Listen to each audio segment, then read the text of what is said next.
$129 billion budget. I actually came across a post on Instagram the other day that had something to do with the budget for that Christian Bale movie that came out last year about the race cars, Ford versus Ferrari. That had like a $90 million budget and it made $200 million.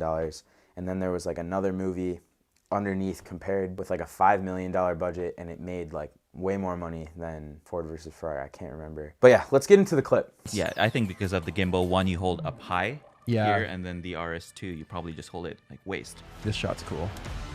Boom. All the spinning, camera's still going around. Here's where we got the wipes.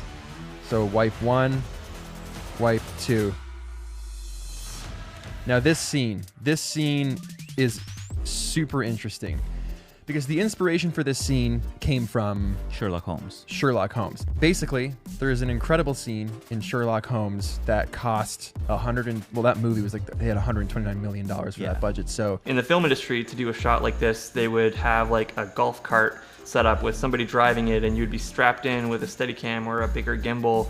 But the nice thing about these handheld gimbals is you can run at full speed holding it and it'll do all the stabilization for you. And what was cool about the RS2 is it has the active track mode, which was working incredibly well in that situation. So we could just select the person running through the forest on the screen and then, just focus on not eating it while running through the forest at full speed. And the gimbal actually kept them perfectly centered in the frame the whole time. So us in a forest with a gimbal and an R5 trying to recreate that is no easy task. And you did a few things in post that helped with that. You were tracking. Just use After Effects and put a tracking point in the ear, because that's where I guess the center of the head is. It helps it focus, but it's also disorienting at the same time, where everything's like weirdly blurry. And his head's just staying in the center of the frame. Well, the rest of the frame kind of just... This was the most talked about sequence of the whole BTS, was this running scene in the forest, how it punches in, punches out from slow-mo to fast, plus the tracking, especially being able to just mob through the woods. I love this clip because it really shows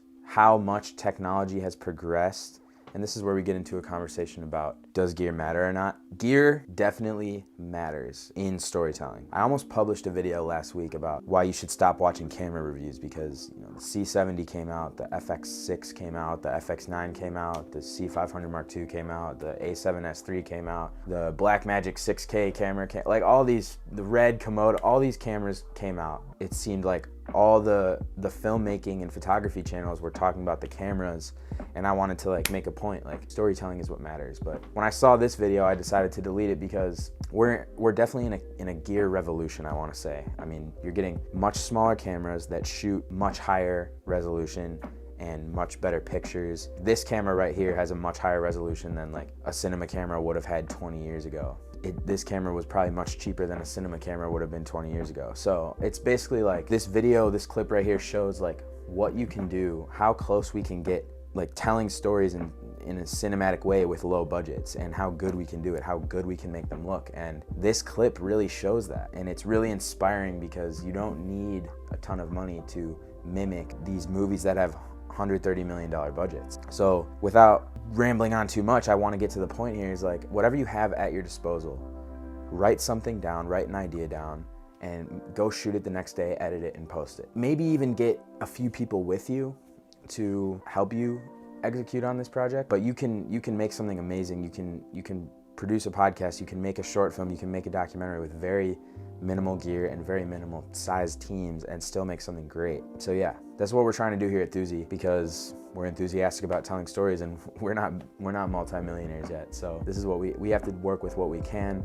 We have a lot of gear. We've been blessed this year to grow and be able to invest back in the company, but we're obviously not where we want to be, but we can definitely use what we have to move forward and make these amazing things happen with the changes in technology. So if you haven't already, make sure you like the video, subscribe if you haven't already, and share with a friend, because we're trying to grow an amazing community here of passionate storytellers.